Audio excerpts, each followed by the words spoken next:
Hey guys, what's up? This is Shaf. Uh, have you ever wondered, will this client actually sign up? It's been a question that has sort of always come through my mind whenever I'm prospecting or having a meeting with them.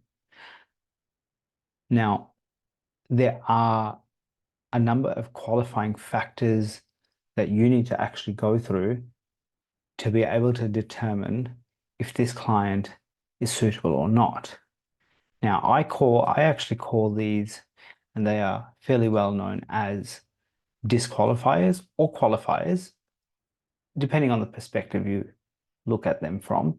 But either way, several key items are actually or should be there um, to give you a good indication of who they are, what they do, are they good enough to pay me? Are they actually going to sign up? That sort of thing. Now, if you're new here, my name's Shaf. Um, I'm originally a medical scientist. I dabbled in business for a few years, uh, and I myself had to develop a lot of those sales skills. Some of them I borrowed and used from places I worked at, positions I held in sales, uh, and I also did that crappy customer service job too. So if you're in the position really where you want to upgrade your skills, you might be in customer care or customer service or in a retail sales job. I really want to make sure that I can help you uh, to upgrade your business skill set and your business acumen so that you can move on to the world of business to business sales, the world of corporate sales, corporate and executive sales. And I currently work as an executive uh, in corporate sales and partnerships. It's a wonderful place to be in. It's a lot better than retail sales and customer care. Those are pretty crappy jobs compared to this, which is great. But of course, so this is why I'm here, and this is why I'm actually sharing what I know and what I've learned over the last 8 to 10 years. So let's go back to the qualifying factors that you should know about, which should inherently help you in your sales meetings once you have your prospects in the meeting itself. Now, setting up meetings will be a whole other subject, which I'll include. So definitely subscribe, stay tuned. I'm just going to share my screen now with you. So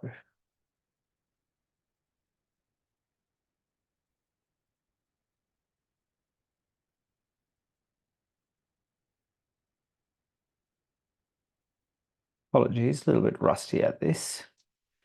This is the first YouTube video that I'm actually doing. So this is totally unscripted, guys. And share screen. Let's share this one. Yeah. Share. Done. So as you can see, we have, in fact, sorry, I will put this over here and stop sharing that one. We'll share this screen here.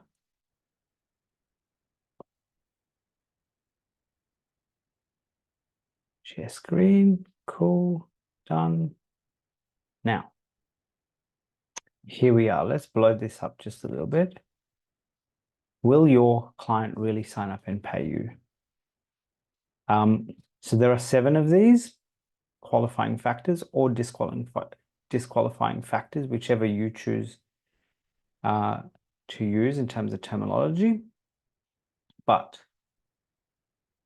basically, people don't buy for all manner of reasons. There's a plethora of them. Best way is to qualify them against certain criteria. So you know you have a really good indicator to go with. And obviously, if they're not a good fit, the best way to deal with that is to give them a no. Now, if you don't qualify your clients, then you will very likely get the runaround. And this has happened countless times with me until I consistently was qualifying the person from the business or the person as an individual when I'm selling to them. Now, in the end, you would like your dream client, and if you don't qualify them, you won't get paid. You won't get dream clients. You'll get clients that bother you all the time. They might be paying you, but they are high maintenance. And sorry, you got a notification. I'm just going to turn that off on my phone. Cool. Most of all, you won't get paid. The first one is money. Do they have the money? So I always make it a habit of asking within my sales meeting, do they have the budget for this? Or what is your budget to work with? Do they not? So sometimes it's a marketing manager, a person in a middle management positional role, and they need to get approval. The aim of the game here, especially in B2B sales, is to actually find out what the budget is or was. And sometimes it helps to know what sort of budget they had last year, because lots and lots of businesses have budgets set in the year before. And if that budget doesn't get used, they won't get that budget again. So here's a quick tip. If you know what their budget is or was last year rather, then chances are they'll get a very similar budget this year. There is another thing related to budget, which is timing. So a lot of US companies have budgets that run January to December, and a lot of Australian businesses, for example, will have budgets that run July to June. July to June as their financial year. Okay, and there might be other businesses that sort of in the next quarter, so they're planning right now and they're budgeting for the following quarter. These are all items that you need to actually ask them. Okay, so take notes. Authority. Basically, does the person that you are speaking with have the authority to make the decisions themselves? Because sometimes you could be speaking to a prospect or someone from a business, particularly in business to business sales, and they actually don't have the decision-making power. And I'll give you a very classic example in retail sales. The husband will usually come in, or the partner will usually come in, one of them, and lo and behold, he or she or them, they're looking around for something, you're talking to them, and then all of a sudden they tell you, oh, I have to speak to my partner, I have to speak to my wife, I have to speak to my husband, and they're not there. So that person actually has no authority right now to make any decisions. One of the first things that I do is actually go to LinkedIn and find out who they are and what they do. And if you've been conversing with them via email, look at their email signatures. That is a dead giveaway as to who they are and what they do. And so it is also handy to ask them if they have an approval process in place, because they might be at a managerial position, they have decision-making power, but they need to seek approval from their higher up. Okay. The next one is desire. Do they actually have a desire to work with you? What are their motivations to work with you? So what are their pain points? And their pain points should really tie into their desire to work with you. What sort of outcomes they're looking for? What sort of motivations? Is it growth they're looking for? Is it that they don't have a lot of time and their pain point is that if they spend too much time with this particular thing that you're sorting out, or the solution that you're sorting out with them, then is it taking them away from what they should be doing as, say, a specialist, versus them, because they don't have a particular resource, they are actually fulfilling another role, like a marketing role, for example, whereas that person who's a business owner could be managing the business rather than actually doing the work itself. And they're doing so, and as a result, that's a pain point for them. So find out their desires. You should actually be asking them, why are you seeking this solution? What's the desire behind it? What's the desired result behind it? Okay. The next one is access. Do you have access to the stakeholders that are deciding on signing on the dotted line? So some businesses are international, others operate on a national level. Easy and efficient access to decision-making stakeholders is key. Simple as, and look, sometimes you can't do much or anything about it, which means if you're speaking to a representative that's here, they have the decision-making power here, but they need to get stuff signed in the US, then you may have to account for time that you need to wait to make sure that that happens. Okay. So quick, easy, efficient decisions are usually the best, because they then don't have much dwell time to think about, oh, are there other options? So on, shall we look here? Shall we look there? So on. Okay. The next one is competition. Who else is a competitor that they have approached? And sometimes it's easy to find this one out. Other times, look, normally I make it a habit of asking, have you reached out to anybody else like us? And what sort of solutions have you sought out from others?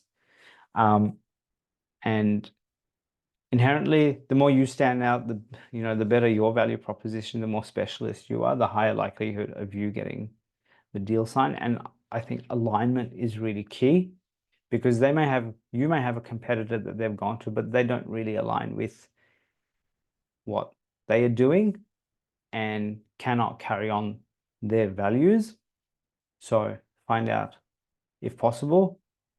And in the background, knowing who your competition is also something that you will definitely need to know. The next one is timeline. So remember we spoke about budgets and financial years. Many a time these work directly into their timeline of when they are going to need to start the project or not. And many a time they have businesses and people in those businesses at managerial level, at manager level, they have the power to actually start something next month, next year.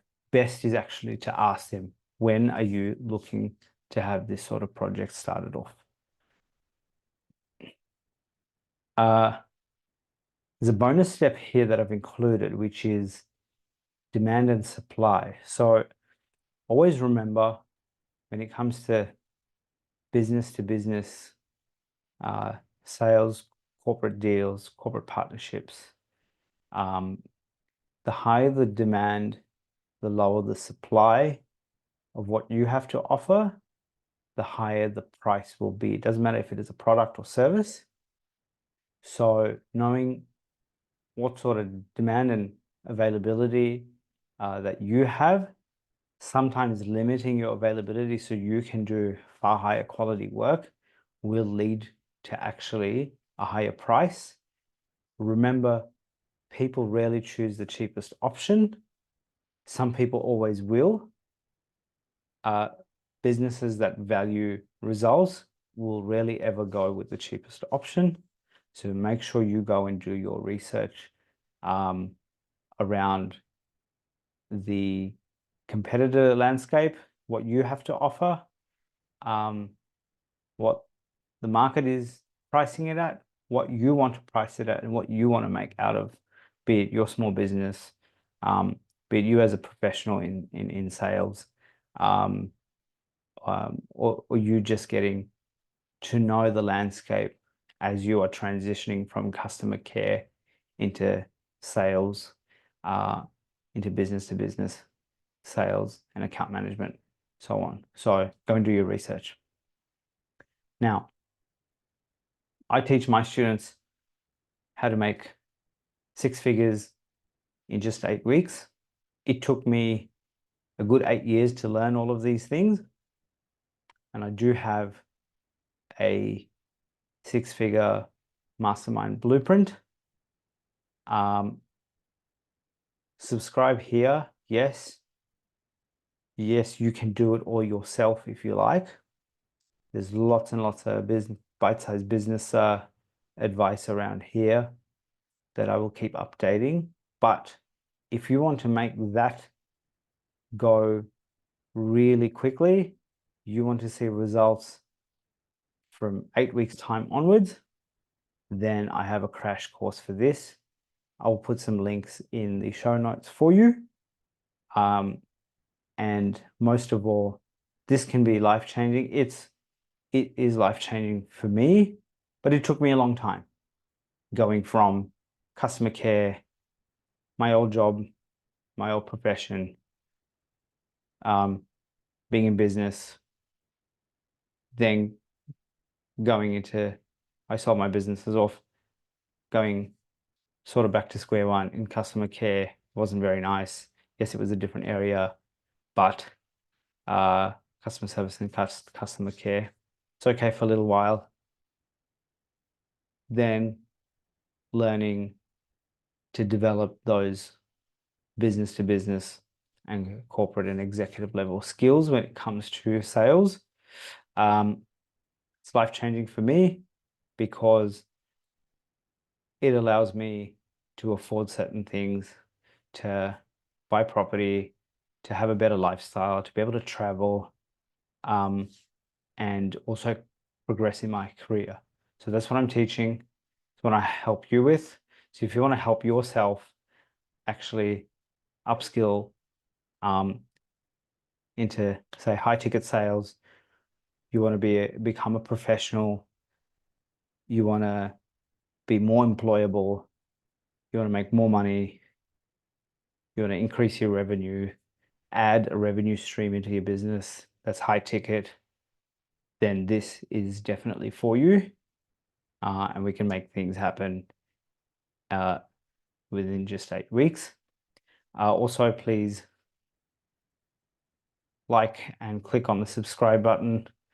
That'll help us get out to even more people. Thank you very much for watching. Stay tuned for more. So stay tuned for more. We'll see you again. Bye-bye.